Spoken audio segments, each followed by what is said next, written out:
وہ بھی اسی طریقے سے ریلیجن کو بہت زیادہ فوکس کیا کرتے تھے. کوئی اگر جیسے وہ ایک جیو سینٹرک تھیوری ایک سائنٹسٹ نے پیش کی تھی تو اس کو رومن کیتھولک چرچ نے ہاؤس اریسٹ کروا دیا تھا.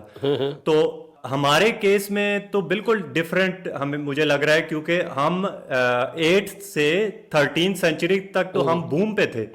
تو کیا ہمارا مذہب اگر خدا نہ خواستہ اگر ان چیزوں سے, ٹیکنالوجی ریولیوشن اور ان چیزوں سے اگر منع کرتا ہے تو اس دور میں منع کیوں نہیں کرتا تھا؟ اس دور میں تو زیادہ لوگ ریلیجیس ہونے چاہیے. کہ بتائیے گا.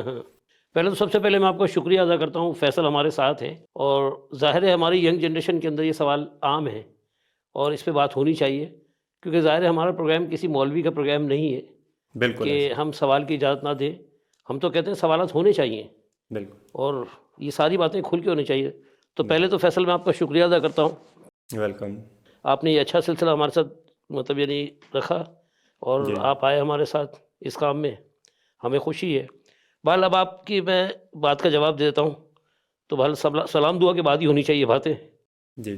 اسی لیے پہلے سب کو السلام علیکم ورحمۃ اللہ, اور آپ کو بھی سلامتی ہو. وعلیکم السلام. دوسرا یہ کہ جو آپ نے فنڈامنٹلس کی بات کی, تو یہ جو فنڈامنٹلسٹ ہیں دنیا میں, یہ صرف یہی نہیں ہے پاکستان میں, یہ سب جگہ ہیں. جی جی ہمارے پڑوسی ملک انڈیا کے اندر آپ دیکھ لیں, بالکل ایسے اپنے آپ کو وہ کہتے ہیں کہ ہاں جی اپنے آپ کو کہتے ہیں ہم سیکولر ہیں, لیکن دوسری طرف دیکھیں وہ ہندوتوا کی بات وہ خود کر رہے ہیں.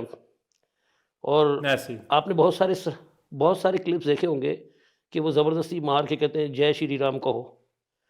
تو یہ کیا ہے؟ یہ یعنی اپنے مذہب کا پرچار کرنا, فنڈامنٹلزم. جی بنیاد پرست ہو گئے نا وہ, تو اسی کو لے کے چل رہے ہیں. اسی طرح سے آپ نے بہت اچھی بات مجھے کی, یہ جو آرتھوڈکس کی آپ نے, پروٹیسٹنٹ کی, اور اس کی بات کی آپ نے رومن کیتھولک کی. جی جی تو ان کے اندر بھی شدید اختلاف ہے.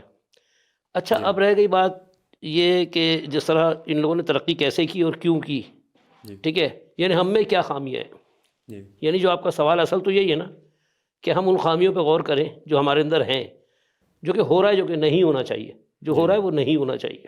بالکل ایسے. تو سب سے پہلی بات تو یہ ہے کہ انڈیا جیسا ملک جو اپنے آپ کو سیکولر کہتا ہے, وہ آبادی میں بھی ہم سے بڑا ہے, رقبے میں بھی, اور معاشی طور پہ بھی مضبوط کہوں گا میں اس کو. بالکل ایسے ہی. ٹھیک ہے, ہاں جی. اس کے باوجود وہاں پر بھی یہ چیز موجود ہے.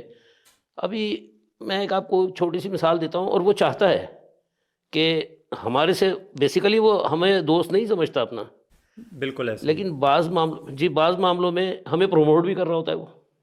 تو یعنی کہ جس طرح خود ٹیکنالوجی کے پیچھے لگا ہوا ہے, لیکن ہمیں کن چیزوں میں پروموٹ کر رہا ہے. جیسے آپ نے دیکھا ہوگا عمر شریف شو جو ہوتا تھا, وہاں سے بھی آتا تھا, انڈیا سے بھی. ایگزیکٹلی. تو وہاں یہ جا رہے ہیں, تو یعنی شغل میلے کو وہ زیادہ پروموٹ کرتے ہیں جی ہماری طرف سے. یعنی ہمیں ان چیزوں میں, تو جو شخص ان چیزوں میں اتنا ڈوب جائے گا, اور ہماری پبلک بھی اس کو سپورٹ کرے گی, تو ہمارا ذہن سب سے پہلے سائنس اور ٹیکنالوجی سے دور ہو جائے گا. بلکہ ہم بھی چاہیں گے یہی بن جائیں. ہمارے بچے بھی جو وہ بھی یہی چاہیں گے, اور وہ اس سے پیسے بنا رہے ہیں ان چیزوں سے. ہاں جی وہ ٹک ٹاکر بننا پسند کریں گے, وہ سائنسدان بننا نہیں پسند کریں گے. اب رہ گئی بات سائنسدان کی. تو ایسا نہیں ہے کہ پاکستان نے سائنسدان پیدا نہیں کیے, ان کے ساتھ ہوا کیا, مطلب میں کلیئر کہہ رہا ہوں کہ اس میں گورنمنٹ کا بھی قصور ہے ہماری. یعنی وہ نہیں چاہتی, اگر حقیقت دیکھا جائے تو وہ بھی نہیں چاہتی. ایک تو ہمارے مولوی نہیں چاہتے ترقی. ایک چیز ہے جو لوگ اکثر کہتے ہیں کہ جس طرح کے لوگ ہوتے ہیں, یہ قرآن میں بھی ہے, علامہ اقبال کا شعر بھی ہے, جس طرح کے لوگ ہوتے ہیں اسی طرح کی گورنمنٹ اور ان کی حکومتیں بھی اسی طرز کی ہوا کرتی ہیں. تو یہ بھی ایک چیز ہے. ہاں بالکل. تو اللہ تعالیٰ کہتا ہے, یہ تو قرآن کی آیت ہے, جی ٹھیک ہے, کہ اللہ بھی اس قوم کی حالت نہیں بدلتا جو اپنی حالت نہ بدلنا چاہے. ٹھیک ہے, تو یہ بھی قرآن کی آیت ہے. تو اللہ لا یغیر حتی یغیر ما بانفسہم کر کے ہے وہ آیت, مجھے پوری بھی یاد نہیں ہے, لیکن میں آپ کو وہ لفظ بتا رہا ہوں عربی کے, جس سے مطلب آپ سمجھ جائیں گے. حتی یغیر ما بانفسہم, یہاں تک کہ وہ اپنے آپ کو خود نہ بدلے. تو یہ بھی یہی کہتا ہے, دین بھی ہمارا یہی کہتا ہے. اب ہمارے یہاں, کیونکہ میں اس پہ پروگرام پہلے بھی کر چکا ہوں, دین اور مذہب کا فرق. اگر اس میں بھی میں نے بتایا کہ یہ دین, ہم نے دین کو مذہب بنا لیا. اچھا, جہاں جس طرح بھی آپ نے خود ذکر کیا تھا رومن کیتھولک کا, اب جو دوسرا گروپ پروٹیسٹنٹ آیا تھا تو ان میں بھی آپس میں اختلافات تھے.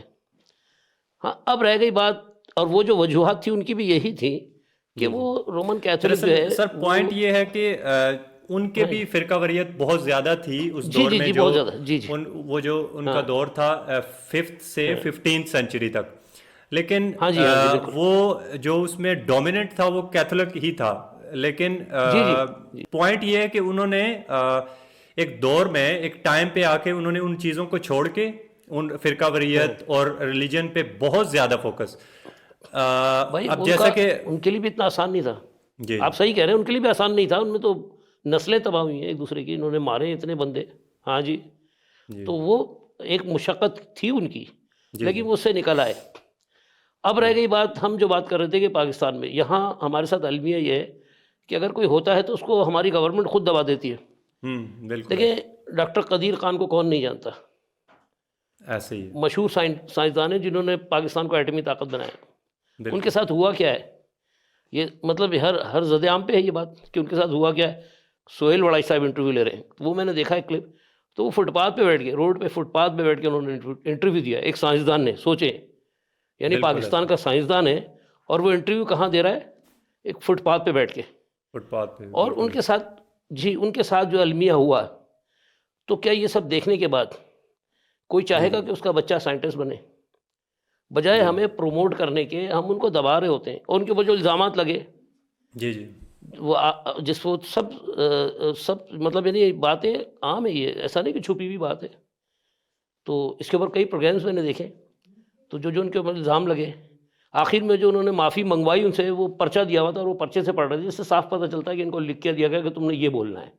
ہمارے پاکستان کے تو کچھ اس طرح کے حالات ہیں، لیکن میں اوورآل اگر پوری مسلم دنیا، کیونکہ آپ ایک اسلامک آئیں گے اس کی طرف، جی اس کی طرف آتے ہیں، تو ابھی آتے ہیں اس پہ اگر ہم بات کریں تو ایک فیکٹ میں آپ کے سامنے رکھنا چاہتا ہوں. جب پہلے 24 ایک ریسرچ اینڈ ڈیولپمنٹ R&D ایک اس کی ایک رپورٹ ہے کہ پہلے 24 ممالک جو کہ ریسرچ اینڈ ڈیولپمنٹ میں ہیں، ٹاپ پہ ہیں، پہلے 24 میں کسی بھی مسلم کنٹری کا نام نہیں آتا.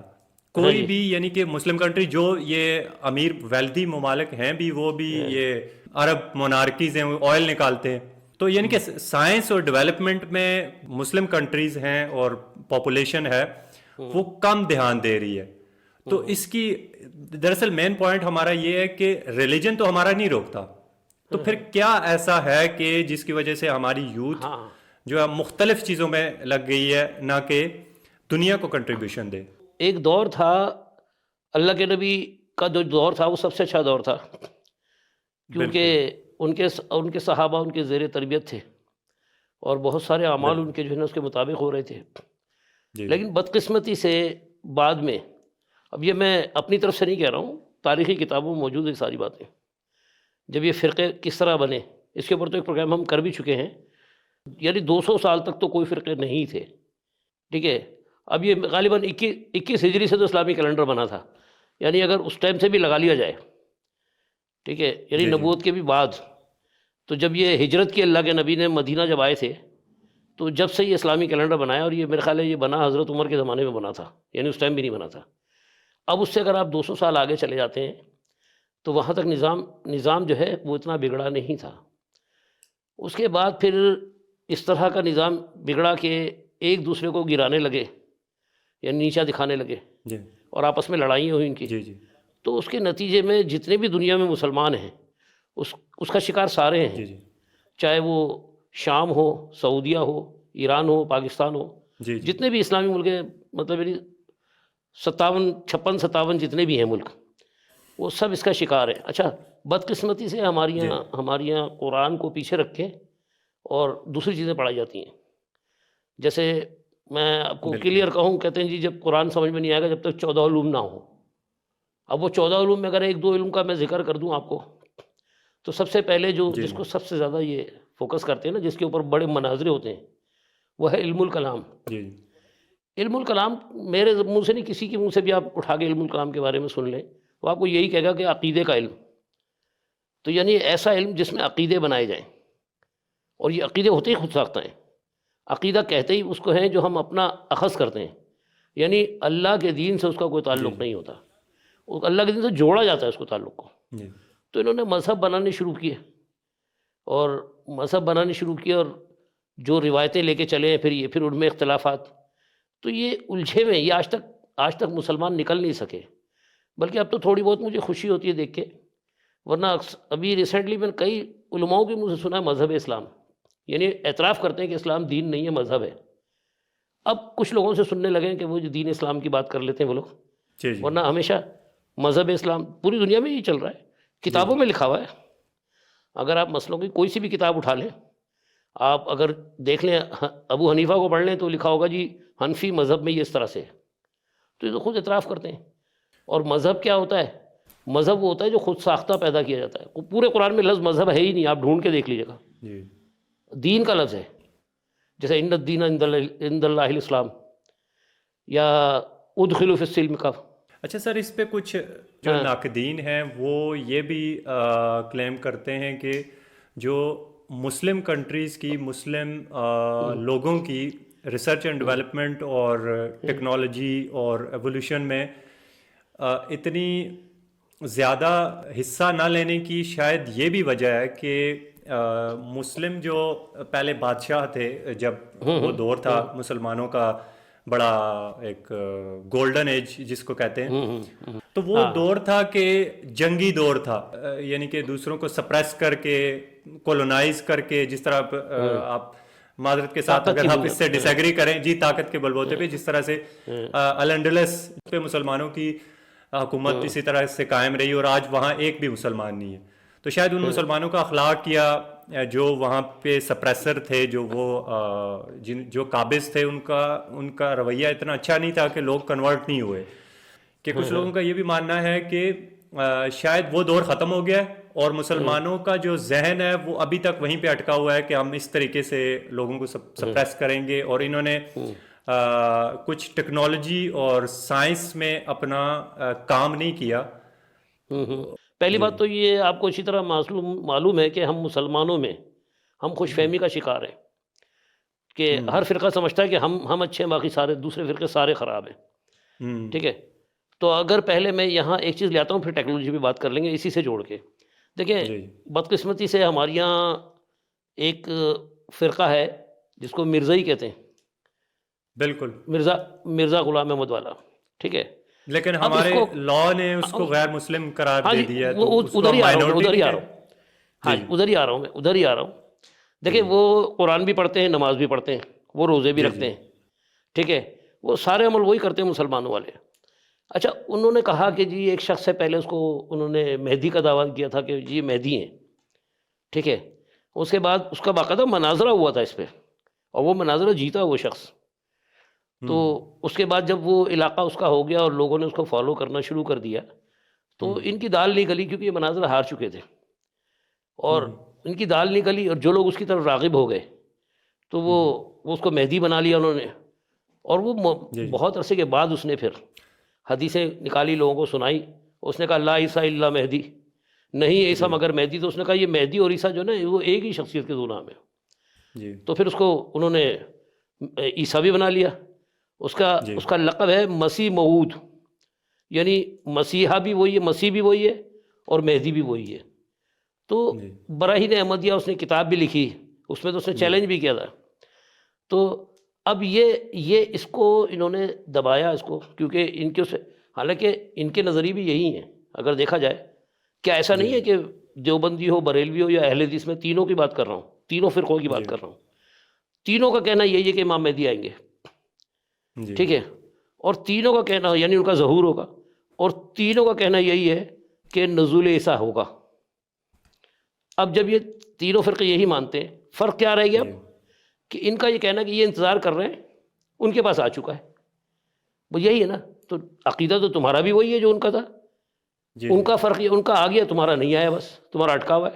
اب یہاں آ بھی نہیں سکتا، ان کا تو کبھی آ بھی نہیں سکتا، اٹکا ہی رہے گا ہمیشہ۔ کیوں کہ اگر وہ دیوبند سے اٹھتا ہے تو بریلویوں کو اعتراض ہوگا کہ یہ مہدی ہو ہی نہیں سکتا، اور اہل حدیثوں کو بھی ہوگا۔ ایک سائنٹسٹ تھے ڈاکٹر عبدالسلام، تو ہم لوگوں نے ان کے ساتھ کیا کیا، ایٹ لیسٹ وہ ایک سائنٹسٹ تھے۔ اچھا چلے، مجھے یہ بتائیے، تو آپ بالکل صحیح کہہ رہے ہیں، اور یہ ایسا نہیں کوئی ڈھکی چھپی بات ہے، جی جی، یہ سب جانتے ہیں۔ اور یہ عافیہ صدیقی تو نہیں تھی نا، وہ تو اس مذہب سے نہیں تھی نا، اس کے ساتھ کیا کیا؟ آج تک وہ جو اس کے ساتھ کتنے ظلم ہوئے یہ بات بھی چھپی ہوئی تھوڑی ہے. اس کے لیے مسلمان خالی یہاں دعائیں کرتا ہے، عمل نہیں کرتا. اگر حقیقت دیکھا جائے نا اس کی دیکھیں، اس کی ریزن یہ ہے نا کہ عافیہ صدیقی کے ساتھ ظلم ہوا کیونکہ وہ ایک امریکہ اپنے اس کے انٹرسٹ تھے، جس کی وجہ سے اس نے ایک کنٹری کو انویڈ کیا، اور وہاں پہ جب لوگوں نے تھوڑا بہت ریزسٹنس کرنا شروع کیا، آئی ایم ناٹ شیور کہ انہوں نے کچھ ریزسٹنس کیا تھا یا بے گناہ تھیں، لیکن ظاہر ہے جب آپ دوسرے کنٹری میں جاتے ہیں، اس کے ملک پہ قبضہ کرتے ہیں، ہمارے گھر پہ کوئی قبضہ کرے گا تو ہم ریزسٹنس کریں گے. تو ان کے ساتھ ہم کسی کو نہیں پتا، یا شاید مجھے نہیں پتا کہ وہ بے گناہ تھی اور ان کے ساتھ کتنا ظلم ہوا. تو اس کی ریزن یہ ہے کہ ہمارے ہاتھ میں کچھ ہے نہیں، مسلمانوں کے ہاتھ میں کچھ ہے نہیں، نہ پاکستانیوں کے ہاتھ میں، نہ ہم سائنٹسٹ ہیں، نہ ہمارے ہاتھ میں کوئی پاور ہے. ابھی غزہ میں کیا ہو رہا ہے، تو ہم اس طرح سے، جس طرح آپ جیوز کو دیکھ لیں، کتنی کم تعداد ہیں وہ، لیکن وہ پاورفل ہیں کیونکہ وہ ایجوکیٹڈ ہیں. دنیا کی آج بھی بڑی جو ٹیکنالوجی کمپنی ہے وہ جیوز کی ہیں. تو ہم لوگ کیوں، یعنی کہ ان کا ریلیجن تو زیادہ، مجھے تو میں نے جو سنا ہے وہ زیادہ اسٹرکٹ ہے ان چیزوں کے بارے میں. عافیہ صدیقی بھی تو سائنٹسٹ تھی، ٹھیک ہے، یہ خود پیش کیا ہے، یہاں خود دیا ہے. مشرف کے زمانے میں تو کہیں تھی وہ بھی، بالکل ان کو دیا تھا. تو یعنی ہم نے تھال میں رکھ کے پیش کر دیا کہ جو اپنے سائنٹسٹ کی حفاظت نہیں کر سکے، ٹھیک ہے، تو قصور پھر کس کا ہے؟ ہماری، ظاہر ہے ہماری سرکار کا ہے نا. سر انٹالرنس کی طرف ہم تھوڑا بہت آ جاتے ہیں. ایک دفعہ میں ایک جگہ، یہ اسلام آباد میں کوئی کسی ایک جو کہ ابھی سیاسی جماعت ہے، اس کا دھرنا ہو رہا تھا، تو وہاں سے میں گزر رہا تھا، تو پولیس نے کچھ اس دور میں، اس ٹائم میں آپریشن کرنے کے لیے وہ ریڈی تھی پولیس. ابھی ہوا نہیں تھا لیکن ہم لوگ وہاں سے گزر رہے تھے، تو ایٹ لیسٹ جب پولیس آئی تھی تو ہمیں گزرنے کا راستہ مل گیا تھا. اس سے پہلے تو جو یہ دھرنے کے لوگ تھے یہ عام لوگوں کو بالکل بھی نہیں گزرنے دے رہے تھے. تو جب ہم وہاں سے گزر رہے تھے تو میں دیکھ رہا تھا کہ چھوٹے چھوٹے بچے، شاید وہ ہوں گے کچھ 12 سال کے لگ بھگ، 2-4 بچے، پولیس سامنے تھی اور یہ لوگ ڈنڈے اور پٹیاں باندھ کے پیچھے بیٹھے ہوئے تھے ایک جگہ پہ تھوڑے سے فاصلے پہ، اور وہ بچے شہید ہونے کے لیے بالکل ریڈی بیٹھے ہوئے تھے. کچھ بھی اور ان کے پاس کرنے کو نہیں ہے، وہ شہید ہونے کے لیے ریڈی ہیں وہ بچے. نہ انہوں نے کچھ فیوچر یعنی کہ اپنے بارے میں کچھ سوچا ہوا ہے، نہ کچھ دنیا میں کنٹریبیوشن، کچھ بھی نہیں. اب معاملہ کیا تھا وہ سارا، وہ یہ تھا کہ حکومت نے کچھ جو ایک کسی غیر مسلم کو لگا دیا تھا، ایک ٹیکنوکریٹ، ایک مشیر لگا دیا تھا اپنی حکومت میں، تاکہ وہ اپنی ہماری اکانومی کو کچھ بہتر کر سکے. شاید وہ غیر مسلم تھا، کسی ایک جس کو آپ فرقہ کہہ رہے ہیں وہ ایک مذہب بن چکا ہے، تو اس مذہب کا تھا وہ. تو اس وجہ سے 22 دن پہلے دھرنا ہوا اور پھر وہ لوگ وہاں پہ شہید ہونے کے لیے ریڈی تھے، اور کچھ بہت ساری جانیں بھی وہاں پہ گئیں. بہت ہی افسوسناک ہے وہ. تو میرا سوال آپ سے یہ ہے کہ بطور مسلم ہم لوگوں میں انٹالرنس اتنی زیادہ کیوں ہے؟ یعنی کہ سب سے زیادہ پاکستانیوں میں دیکھی جاتی ہے آج کل. یعنی کہ جتنے بھی اب جو دوسرے ممالک ہیں، جو آئل پروڈیوسنگ کنٹریز ہیں، وہاں پہ اکنامک ایکویلٹی کچھ آ چکی ہے، تو وہاں پہ تھوڑی سی ٹالرنس دیکھی گئی ہے بنسبت ہمارے کے. یعنی کہ اب دنیا میں کہیں بھی کوئی اگر توہین امیز کوئی عام سا آدمی اٹھ کے کچھ بھی بول دے کسی ہمارے مذہب کے خلاف، اب وہ بالکل عام سا آدمی ہے. اور ہم نے زیادہ تر، یعنی کہ ہم پاکستانیوں نے کرنا کیا ہے کہ اگلے دن اس کو اتنا زیادہ مشہور کر دینا، اس کو اتنی اہمیت دے کے. وہ جو مسلمان بندہ ہے اس کا عقیدہ اتنا مضبوط ہوتا ہے کہ اس طرح کے وہ، اس کو میں لفظ نہیں استعمال کرنا چاہ رہا، اس کو یعنی کہ وہ کرنے دے، ایسے اس کو سمجھے. اس کو کیوں اتنی زیادہ تو یہ انٹالرنس کی وجہ سے، کیونکہ ہمارے پاس نالج اتنی ہے نہیں، شعور و فہم میں ہم اتنے زیادہ آگے ہیں نہیں، تو ہم یہ سمجھ رہے ہوتے ہیں شاید یہ ہم اس کو نقصان پہنچا رہے ہیں. دراصل ہم اس کے ٹویٹر کے فالوور بڑھا رہے ہوتے ہیں یہ کر کے. بالکل صحیح بات. ہم باقی مسلمانوں کی بنسبت بھی پاکستان میں انٹالرنس بہت زیادہ ہے، اور باقی ریلیجن کی بنسبت پورے اگر ایز اے ہول اسلام کو دیکھا جائے تو مسلمانوں کی انٹالرنس بھی بہت زیادہ ہے. تو کیا یہ آپس میں بھی اسلام اس بارے میں کیا کہتا ہے اور قرآن کیا کہتا ہے؟ دیکھیے قرآن تو کہتا ہے لا اکراہ فی الدین، ٹھیک ہے، دین میں کراہ نہیں ہے، سختی نہیں ہے. مطلب سب کو بھائی، اللہ کے نبی جب کوئی فتوحات کرتے تھے تو کیا وہ مار دیتے تھے غیر مسلموں کو؟ بلکہ ان کو اپنی امان میں رکھتے تھے. بس ان کے اوپر جزیہ ہوتا تھا، وہ ٹیکس لگا دیا جاتا تھا ان کے اوپر کہ آپ نے یہ دینا ہے. اگر آپ وہ بھی اسلام میں آ جاؤ گے تو آپ پہ وہ بھی معاف ہے. تو بہرحال امن تو ذمہ داری ہوتی ہے. ابھی بلکہ ریسنٹلی یہ آپ نے بڑا اچھا ڈرامہ ترکی نے نکالا ہے ارتغل والا، یہ تو بہت سارے لوگوں نے دیکھا ہوگا. ٹھیک ہے، تو اس کے اندر ایسا نہیں ہے کیا کہ وہ قلعہ فتح کر لیتے ہیں اور اس کے بعد کہتے ہیں کہ جی آپ کو بھی امن دیا جائے گا، ان کو بھی تحفظات دے رہے ہیں. تو ایمان کے لفظی معنی جو ہے نا، اگر دیکھا جائے تو امن ہے. یہ جو ہم یقین کے معنی لیتے ہیں یہ اصطلاحی معنی ہیں، یہ لفظی معنی نہیں ہے. تو ایمان والا وہ ہوتا ہے جو امن قائم کرے. تو کیسے امن قائم ہوگا؟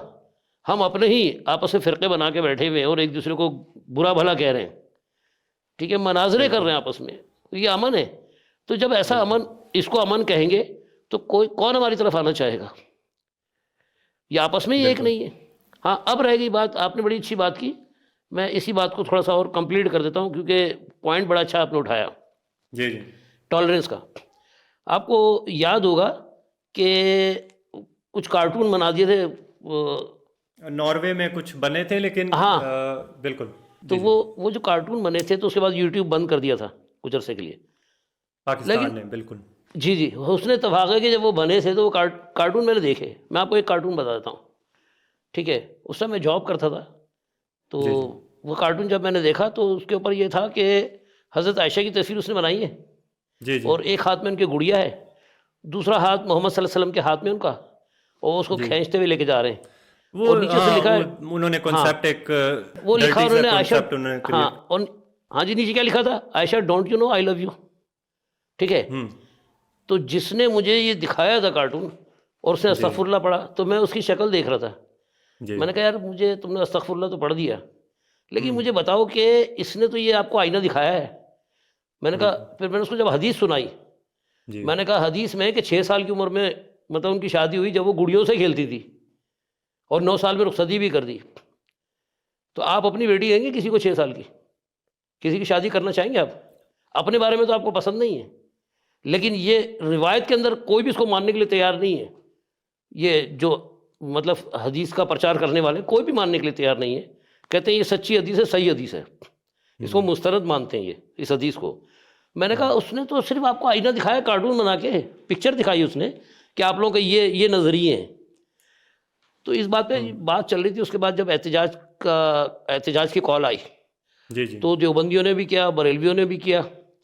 اچھا، ان دنوں میں خود بھی احتجاج ہونا چاہیے اور بالکل یہ ہے بھی ان ایکسیپٹیبل ہے. ویمن امپاورمنٹ کی اگر بات کی جائے تو مسلم دنیا میں یہ بالکل نہ ہونے کے برابر ہے. یعنی کہ نائجیریا میں ایک تنظیم ہے بوکو حرام یا بوکو حرام، اس کے نام کا مطلب ہی یہی ہے کہ مغربی تعلیم حرام، اور وہ اسپیسیفکلی عورتوں کو وہ ٹارگٹ کر رہے ہیں کہ اس پہ قدغنیں لگائی جائیں. ہمارے یہاں پڑوس میں افغانستان ہے، آپ دیکھ رہے ہیں اگر آپ نے نیوز سنی ہو تو وہاں پہ جو بچیوں کی تعلیم پہ کس طریقے سے پابندیاں لگائی جا رہی ہیں. ہمارے لیے سب سے بڑے رول ماڈل حضرت محمد صلی اللہ علیہ وسلم ہے. ان کی دونوں وائفز امہات المومنین حضرت خدیجہ رضی اللہ تعالیٰ عنہ اور حضرت عائشہ صدیقہ رضی اللہ تعالیٰ عنہ، وہ دونوں ورکنگ وومن تھی. حضرت عائشہ کا میں اس لیے کہہ رہا ہوں کیونکہ انہوں نے 2 جنگیں لڑی ہیں اور اپنے شہر سے دور جا کے، تو آپ کو پتہ ہے کہ وہ کتنا مشکل ہوتا ہے.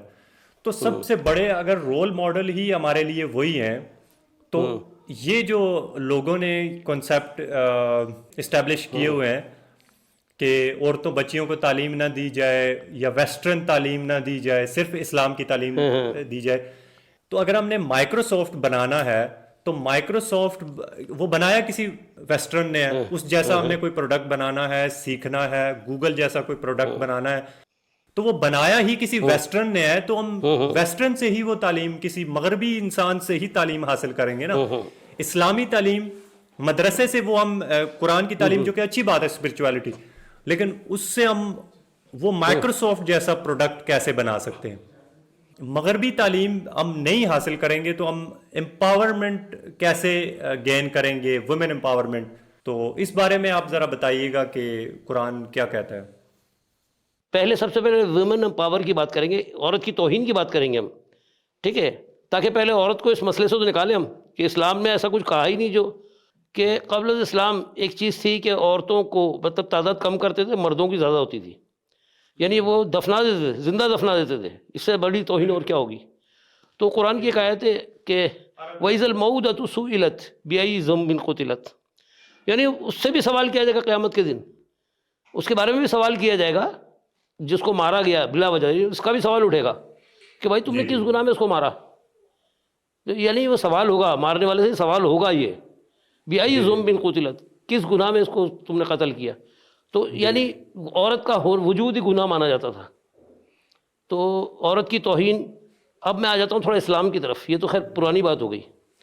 صوفیت کے اندر، صوفیت کے شہنشاہ ہیں امام غزالی، ٹھیک ہے، مشہور شخصیت ہے امام غزالی، غالباً مکاشفۃ القلوب نام ہے، کیونکہ کتابیں میں نے بہت پہلے پڑھی تھی لیکن وہ جملہ مجھے یاد ہے، لیکن میں اندازاً بتا رہا ہوں کہ مکاشفۃ القلوب کا ہے یہ جو میں سنا رہا ہوں آپ کو۔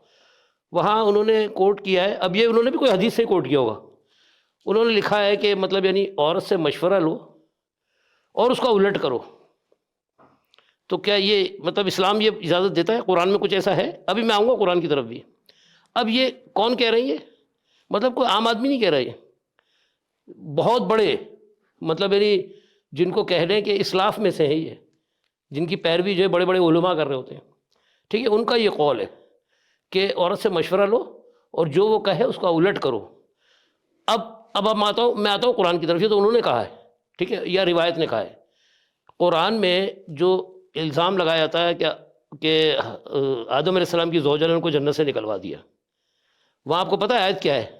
وہاں لفظ فَأَزَلَّهُمَا الشَّيْطَانَ، ٹھیک ہے۔ اب ہما کا مطلب ہوتا ہے دو، ازلہ ہا ہوتا نا تو وہ ایک ہوتی، یا ازلہم ہوتا تو بہت سارے، یہ جمع کا صیغہ بھی نہیں ہے۔ عربی قانون کے اندر بڑی سی چیز ہے کہ دو کے لیے بھی ایک لفظ ہوتا ہے، جیسے ہا اگر ایک کے لیے ہوگا، ہما دو کے لیے ہوگا، ہم بہت ساروں کے لیے ہوگا، تو وہاں دونوں کی بات ہو رہی ہے، عورت اور مرد۔ اللہ کہہ رہا ہے فَأَزَلَّهُمَا الشَّيْطَانَ، ان دونوں کو شیطان نے بہکایا۔ تو جتنے قصور مرد تھا اتنی عورت تھی۔ تو اس میں اب یہ پروموٹ کیا گیا روایتوں کے ذریعے کہ جی وہ آدم کو جنت سے نکلوانے والی عورت تھی، جبکہ قرآن نے کہیں ایسا نہیں دیا۔ تو اب یہ قرآن پہ ضرب لگا کے ایسی روایتیں سنا کے وہ عورت کو نیچا دکھانا چاہتے ہیں، جبکہ قرآن میں تو یہاں تک ہے، سورۃ طلاق میں دیکھیں یہ جو رضاعت کا قانون ہے، یعنی دودھ پلانے کا، ہاں رضاعت کا جو قانون ہے کہ اگر وہ آپ کی بیوی وہ یہ کہہ دے کہ میں دودھ نہیں پلا سکتی، تو قرآن کہہ رہا ہے کہ اس کے لیے آپ شوہر اس کے لیے ارینج کرے گا۔ تو اگر درجہ ہے تو درجہ ہے عورت کا، تو اللہ تعالیٰ کہہ رہا ہے نا کہ یعنی اس کی بات مانے گا وہ اس معاملے میں، ٹھیک ہے۔ تو ہم نے قصے کہانیاں بنا لیا، اور آپ نے بالکل صحیح بہت پیاری بات آپ نے شروع میں کہہ دی تھی کہ حضرت خدیجہ جو تھیں وہ تاجر تھیں اور انہی کی تجارت کرتے تھے، اللہ کے نبی تو انہی کی تجارت کرتے تھے، انہی کے پاس کام کرتے تھے۔ تو اگر عورت کا درجہ نہیں ہوتا تو وہ تجارت کیوں کر رہی تھیں، ٹھیک ہے۔ اور دوسری بات ہے کہ گھر سے نکلنے کی بات ہے، تو میں یہ نہیں کہہ رہا، آپ کو بہت ساری کتابیں مل جائے گا، حضرت عائشہ نے تو جنگ بھی لڑی ہے اونٹ پہ بیٹھ کے، انہوں نے 2 جنگیں لڑی ہیں شاید، ہاں جنگ صفین اور جنگ صفین اور جنگ جمل۔ جنگ جمل تو خاص طور پہ اونٹنی کا، ہاں جی۔ تو اب یہ بتائیں کہ وہ جو جنگ انہوں نے لڑی تو عورت کا کام تو گھر میں تھا، یہ تو مولوی، وہ بھی اتنے دور، ہاں جی۔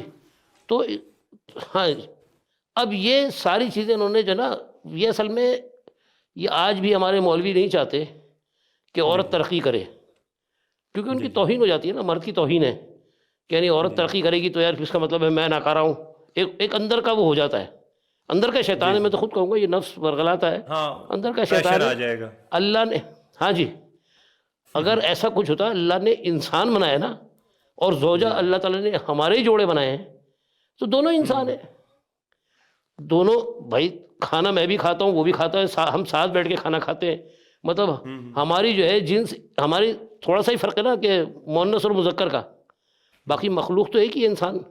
جیسے اگر کہتے ہیں جانور الگ مخلوق، انسان الگ مخلوق، تو اللہ تعالیٰ نے تو توہین نہیں کی، کہیں بھی عورت کی توہین ہے تو مجھے دکھا دیں، قرآن میں کہیں بھی نہیں ہے۔ یہ سب روایتوں سے لا کے انہوں نے، اور یہ ہمارے اسلاف نے جو باتیں پھیلائی بھی ہیں، یہ ان کے اثر میں جو نفرتیں انہوں نے پھیلائی ہیں معاشرے میں، یہ اس کا رزلٹ ہے۔ جس طرح ہم شروع میں بات کر رہے تھے نا کہ ایک فرقے کو دبانا. اور افغانستان کی اگر ہم بات کریں سب سے زیادہ وہاں پہ اسلام ہے افغانستان میں. آپ اگر ہم بات کریں تو وہ لوگ اپنی بچیوں کی تعلیم پہ پابندی لگا رہے ہیں. اپنے آپ کو کتنا وہاں کی اکانومی کتنی زیادہ یعنی کہ ایک وہ ڈاؤن فال میں جا رہی ہے. تو ایک کافی ٹائم تک وہاں پہ جنگ رہی ہے. اس کی وجہ سے اکانومی ان کی بالکل اور کوئی ان کی ذریعہ نہیں ہے ٹیکنالوجی کو ڈیولپ. لینڈ لاک کنٹری ہے وہ, تو ٹریڈ کے بھی اتنے زیادہ مواقع نہیں ہیں. تو وہ جب ویسٹرن نیشنز ان کو کہتی ہیں کہ آپ پابندیاں نہ لگائیں بچیوں کی تعلیم پہ, تو وہ کیونکہ ان کے ساتھ ان کا کانفلکٹ رہا ہے ایک 20 سال تک, تو وہ ضد میں آ کے اور زیادہ پابندیاں لگاتے ہیں. یہ بالکل ایسے ہی ہے کہ جیسے میں اپنے کسی بچے سے, اپنی بیٹی سے ایک کوئی ٹوائے یا کوئی چیز چھین لوں جو کہ اس کی ہے اور اس کو رلاؤں, اور مجھے کھڑکی سے کوئی کہہ رہا ہو کہ آپ یہ نہ کریں یہ ظلم ہے, تو میں اس کو اور زیادہ خدا نخواستہ اس کو ڈانٹوں یا کچھ کروں. تو کیا مجھ سے بڑا کوئی بیوقوف نہیں ہوگا؟ آپ خود یعنی کہ اس سے اندازہ لگائیں. تو یہ ہماری عقل ہے. افغانستان جو ہے نا, ہاں جی افغانستان میں جو آپ کہہ رہے ہیں نا 20 سال یہ لڑتے رہے, ٹھیک ہے, اور ان کی ہسٹری اگر آپ اٹھا کے دیکھیں گے اس سے پہلے بھی لڑتے رہے ہیں. رشیا کے ساتھ ایک لڑائی ہوئی تھی, پھر ان کی آپس کی دشمنیاں فیوچر میں یہ تو یہ مطلب جٹ ایسا قبائلی ہے نا, یہ جٹ لوگ ہیں یہ. تو ان میں اب جہالت دور ہو رہی ہے, ایسا نہیں ہے. کانفلکٹ تو ایک سیپریٹ چیز ہے, لیکن اپنے وہ ہے بچیوں کی وہ ہے. پتہ ہے کیوں ہے وہ اس لیے ہے کہ وہ حنفی مذہب کے ماننے والے, وہ حنفی مذہب کے ماننے والے. میں مذہب ہی کہہ رہا ہوں, فرقہ بھی نہیں کہہ رہا, میں تو کہہ رہا ہوں مذہب کے ماننے والے. وہاں حنفی مذہب ہے, رائج ہے, یعنی کوئی اور وہاں نہیں چلتا. اب جو ان کو وہاں بتایا جاتا ہے, تو جو ان کو وہاں تربیت ملتی ہے وہ وہی کر رہے ہوتے ہیں. بھائی ڈاکٹر عافیہ تو باہر سے پڑھ کر آئی تھی, ٹھیک ہے, وہ کون سی یہاں پڑھی تھی. بھائی ایک چیز ہے, مثال کے طور پہ اگر میرا بچہ یا میری بچی دونوں میری اولاد ہیں, ٹھیک ہے, اگر میں بیٹے کو میں تعلیم دوں اور بیٹی کو نہ دوں تو اس کا مطلب ہے میں منصف نہیں ہوں, میں اچھا باپ نہیں ہوں. ایک تو بہت ہی زیادہ جو آپ اس سے رائٹ چھین رہے ہیں اور ظلم ہے, اور دوسرا آپ اپنے ساتھ ظلم کر رہے ہیں جو آلریڈی آپ کو ضرورت ہے لوگوں کی امپاورمنٹ کی. تو جب ویمن کی امپاورمنٹ ہوگی تو آف کورس لوگوں کی ہوگی, یعنی کہ بھائی پاپولیشن کی. میں تو کہتا ہوں کہ آپ نے یہ بڑا اچھا سوال اٹھایا کہ عورت کے لیے تعلیم ہونا اتنا ضروری ہے. مرد میں تو کہتا ہوں کہ مرد کو چھوڑو, عورت پہ زیادہ توجہ دو. مرد کو تو دو ہی دو, عورت پہ زیادہ توجہ دو. یہ جو ہم دعائیں کر رہے تھے اللہ نصیب اچھا کرے, ہم کہتے ہیں اللہ نصیب اچھا کرے. تم نے تربیت نہیں دی, تعلیم نہیں دی, اس کو شعور نہیں ہے. ہاں بالکل. اور وہ کچھ عرصے کے بعد پھڈے وڈے اور یہ گھر ٹوٹ گیا. جی جب ہم کہتے ہیں کہ وومن امپاورمنٹ ہوگی تو مرد پہ پریشر آ جائے گا. آپ اپنے مائنڈ سے سوچیں یا میں سوچوں کہ ہماری بیٹی جب پاورفل امپاورڈ ہوگی کسی سکل سے, کسی نالج سے, تو وہ کسی پہ ڈومیننٹ ہوگی, یعنی کہ اس کو کوئی تکلیف نہیں ہو پائے گی. ایٹ لیسٹ وہ یعنی کہ وہ پاورفل ہوگی, تو ہمیں خوشی نہیں ہوگی کا مقابلہ. تو وہ صرف عورت صرف وائف ہی تو نہیں ہے نا. اگر ہم سیلفشلی بھی سوچیں تو وہ صرف بیوی تو نہیں ہے, وہ تو ہماری بیٹی بھی ہے ایز اے میل. اگر وہ کسی کی بیوی ہے تو کسی کی بیٹی بھی ہے. صحیح, بالکل آپ کہہ رہے ہیں. بالکل. وہ کسی کی تو مرد کا تو بالکل اس میں اس طریقے سے سوچنا یعنی کہ بلکہ اگر ہاں جی بالکل آپ صحیح کہہ رہے ہیں. ہم اس طرح سے سوچیں کہ اگر وہ شعور والی ہوگی, پڑھی لکھی ہوگی, تو مرد تو گھر میں کہاں رہتا ہے. اولاد کو وہ تربیت اچھی نہیں کر سکتی کیا؟ مرد تو تربیت کر ہی نہیں سکتا, اس کے پاس ٹائم ہی نہیں. وہ تو جو گھر سے نکلا تو گیا, رات میں آیا سو گیا, کھانا کھایا سو گیا. ایک سمپل سا کوسچن ہے, کیا اسلام میں ویلتھی ہونا, امیر ہونا اور اس کے لیے کچھ اسٹرگل کرنا ممنوع ہے؟ کیا اسلام میں منع ہے؟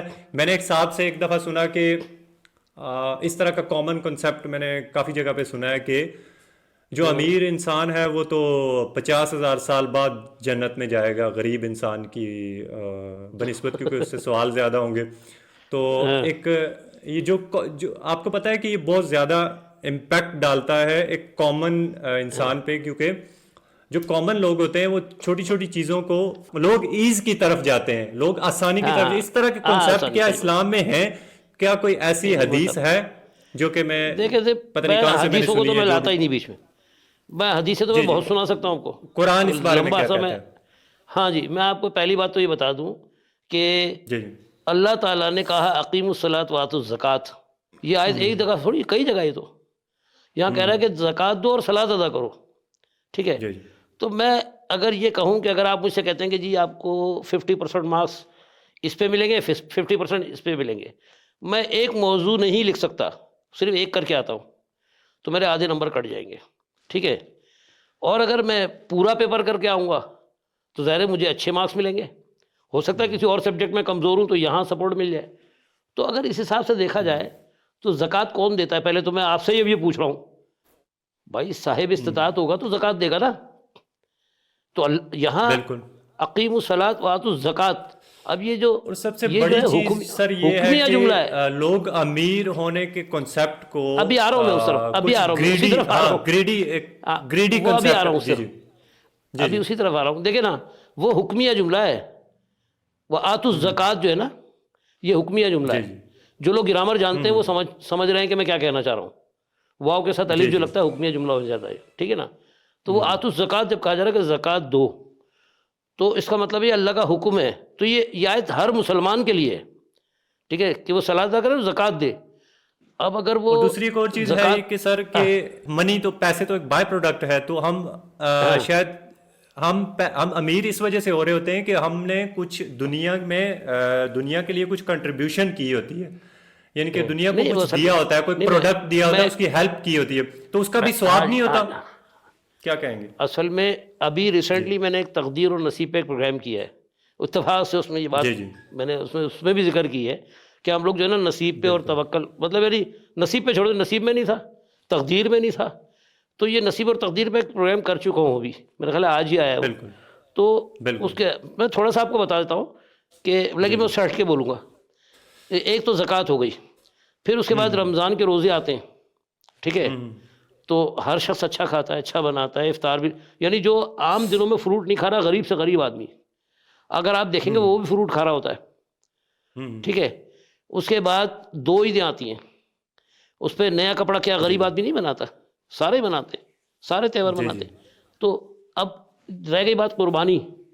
ٹھیک ہے، ویسے یہ قربانی علماء مولوی تو کہتے ہیں کہ فریضہ ہے، فریضہ تو نہیں ہے، یہ سنت ابراہیمی ہے، فریضہ حج کے لیے.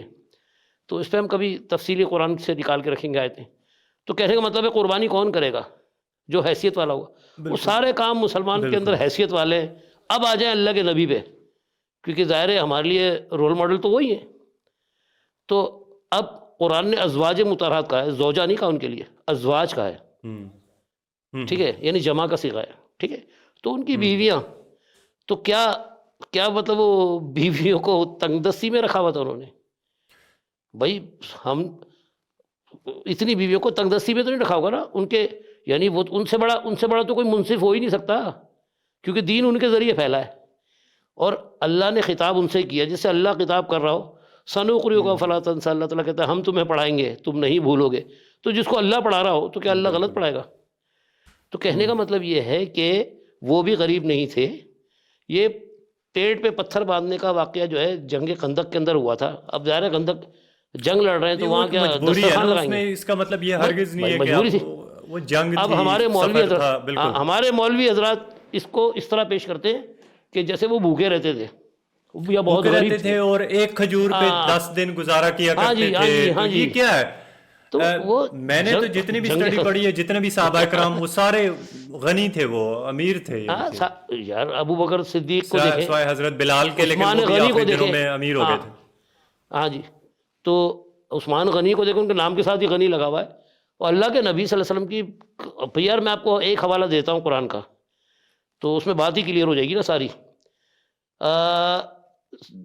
2 صورتیں جو جہاد کے اوپر ہیں، ٹھیک ہے، ایک سورہ توبہ ہے اور ایک سورہ انفال ہے. ہاں، سورہ انفال کے اندر آپ سورہ انفال کھولیں اور وہاں دیکھیں کہ وہ جو مال غنیمت اکٹھا ہو رہا ہے، وہاں لکھا ہوا آپ کو ترجمے ملے گا 5واں حصہ نبی کا ہے.